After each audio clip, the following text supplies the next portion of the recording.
Oiê, vamos falar do Enem?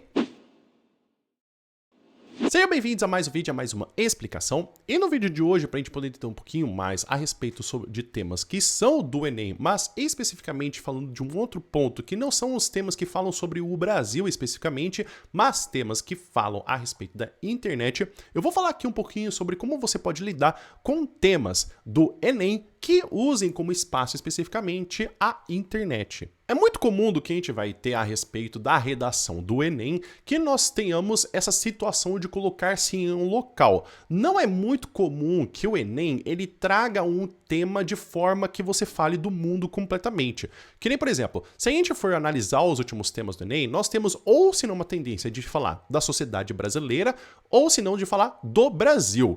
Mas o que vai acontecer é que existe também a possibilidade de você ter que lidar com temas que falam sobre a internet. Como, por exemplo, a gente já teve da manipulação do comportamento dos usuários pelo controle de dados na internet. Então é muito comum que uma coisa que diferencia muitos dos temas, que nem o Nesp, o EAF, o VEST, é que os temas são ou problemáticas que estão se falando da sociedade brasileira, ou se não falando até mesmo dos brasileiros se comportando na internet. Então a primeira coisa que eu quero que você entenda é que a internet não é um local de anonimato legal. Então existem muitas pessoas que a gente vai ter desse conhecimento de quando a gente fala de internet, existem sim parâmetros e leis que dizem que a internet ela funciona da mesma forma do que a gente tem do território brasileiro. Então é apenas uma extensão que não vai se isentar de leis, punições e também de processos.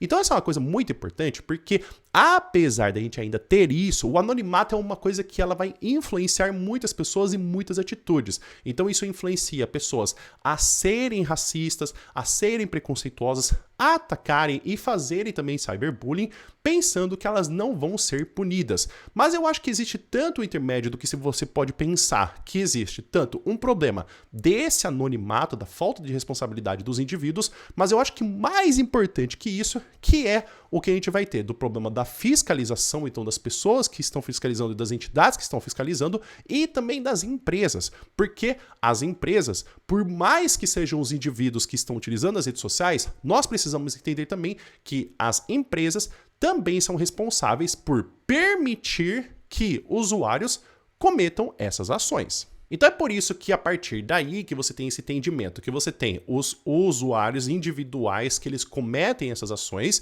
o que a gente tem do sistema legislativo e do governo que poderia fazer mais fiscalizações e que também tem mais aparato, e das empresas que também são responsáveis, por mais que elas não compartilhem com opinião, mas são elas que estão disponibilizando o local para que essas coisas aconteçam, os textos motivadores vão te ajudar com informações. Então a primeira coisa que vai acontecer, muito provavelmente, é o texto motivador número 1, explicar a respeito do tema. E isso pode ser de uma infinita gama de temas. Então pode ser desde o que a gente vai ter sobre cyberbullying, assim como a gente vai ter sobre padrão estético, como nós já tivemos também de manipulação do comportamento do usuário, que é uma coisa que no texto motivador número 1 estava te explicando como que a manipulação era feita com o uso de dados que se tinha na internet.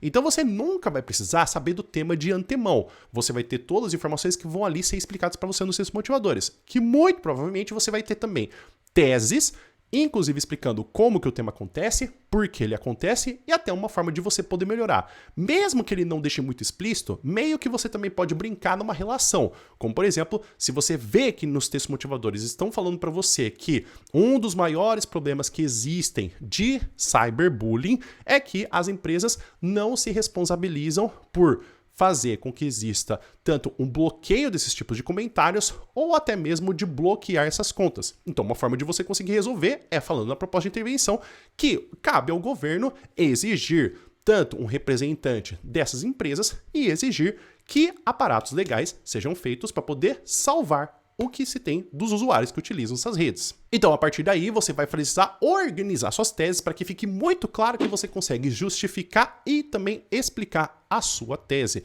Lembre-se que quando a gente fala de teses, você pode trabalhar tanto quanto causa-causa ou causa-consequência. Mas uma coisa muito importante é que você pode, muito provavelmente, ter mais de 2 teses que podem ser trabalhadas com o que aparece dos textos motivadores.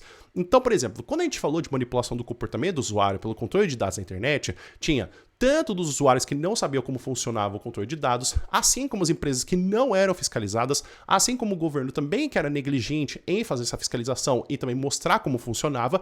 Então percebe que tem, só do que eu já citei, 3 teses, mas você não precisa trabalhar mais do que 3 teses. Você trabalhando 2, uma para cada desenvolvimento, já fica de bom tamanho. Às vezes, você se limitar a quantas teses você vai falar, vai mais te ajudar do que vai te atrapalhar, porque aí você consegue trabalhar bem, você explica, justifica, e aí se você quiser trazer repertórios para poder te ajudar e enriquecer na sua argumentação, melhor ainda.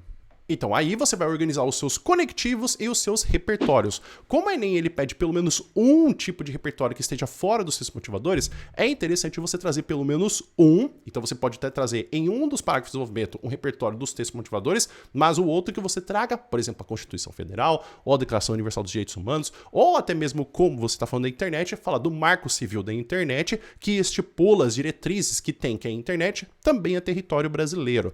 Então isso também de você organizar os conectivos que vão ser um em primeiro lugar, segundo lugar, dessa forma, nesse sentido, analogamente, por exemplo, enfim, e assim, para evidenciar para o seu corretor que você sabe o processo argumentativo. Então não é de forma gratuita que você está organizando, o que você está colocando a sua redação, mas para poder evidenciar a ele que você sabe como é que funciona. Então você está mostrando para ele, ó, essa parte aqui eu estou explicando, essa parte aqui eu estou finalizando, porque muitas das vezes o que a gente vai ter é que, por você colocar um conectivo, fica claro qual que é a função daquela oração, porque por um conectivo, se você colocar outro conectivo, muitas vezes você muda o sentido inteiro da frase. Assim como, por exemplo, se você falar, eu comprei o vestido e ele era bonito, e eu comprei o vestido porque ele era bonito, as duas orações ganharam sentidos diferentes. Por fim, como é a obrigação do que a gente tem da redação do Enem, você vai fazer uma proposta de intervenção. Perceba que quando você faz a proposta de intervenção, muito comumente os alunos vão fazer 2 propostas de intervenção, porque uma melhora ou resolve o problema da primeiro desenvolvimento e outra resolve do segundo desenvolvimento.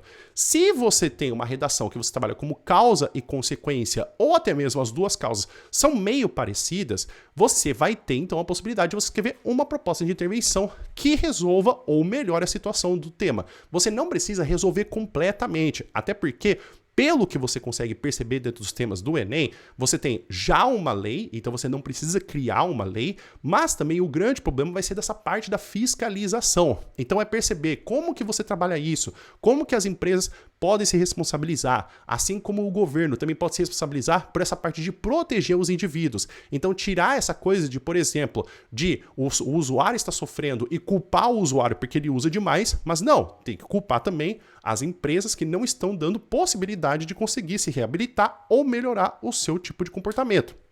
Então é perceber que nessa relação da internet não é simplesmente apenas o indivíduo que tem esse problema. E lembrar de todos os elementos que você tem da proposta de intervenção, de agente, ação, modo meio, efeito e finalidade e o detalhamento de uma dessas partes.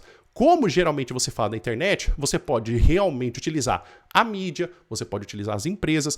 Quando você fala de modo e-mail, você fala os exemplos de algumas redes sociais e assim como também utilizar o governo ou até mesmo o Estado como agente da sua proposta de intervenção. Então é isso, pessoal. Espero que vocês tenham entendido, espero que vocês tenham gostado. Fica aqui, então, como que você pode lidar melhor com temas relacionados com a internet. Logicamente que isso pode ser também utilizado para outros tipos de temas de redação de outros vestibulares, mas é uma tendência que existe realmente do Enem de pedir temas que são ou do Brasil ou da internet. Como tem essa coisa da proposta de intervenção, o jeito que aparece o tema, então esse vídeo aqui, ele pode te ajudar com outros vestibulares, mas eu tô falando aqui especificamente do Enem. E você tem alguma dúvida, alguma coisa que você gostaria de perguntar? Escreve aqui nos comentários, por gentileza. E se você quiser praticar essas coisas que eu estou falando para você, de como lidar com temas que estão falando sobre a internet, tem o meu curso de redação do Enem, que você pode acessar pelo link aqui embaixo do vídeo. Você pode escanear esse código QR na tela com a câmera do seu celular para você aprender sobre parágrafos de introdução, o desenvolvimento, a proposta de intervenção, como é corrigida a sua redação do Enem e também saber dos temas passados. Então tudo isso para poder conseguir te ajudar a você ter a melhor nota possível para você ser aceito pela universidade que você quer estudar. E lembrando que se você viu que o curso não era exatamente o que você queria, dentro de 30 dias você pode pedir o reembolso completo. E assim como eu estava falando e dando esse exemplo do que tem dessa tema que foi a manipulação do comportamento do usuário, tem esse vídeo ao qual eu analisei esse antigo tema. Eu dei uma leitura tanto do que a gente vai ter dos textos motivadores, expliquei sobre teses possíveis e também o que eu achei do tema, ou se não, do que você está querendo saber de mais sobre tema de redação do Enem, tem esse vídeo que eu falei a respeito de temas que falam sobre o Brasil. E, inclusive, se você quiser saber mais a respeito dos últimos temas que a gente já teve do Enem, tem essa playlist a qual eu falo dos últimos temas do Enem, que pelo menos, se eu não me engano, eu falei dos últimos 6 anos, tanto do Enem quanto o Enem PPL. O vídeo vai ficando por aqui. Muito obrigado por todo mundo que ficou até aqui. Espero que você tenha um bom dia. E a gente se vê no próximo vídeo. Até mais!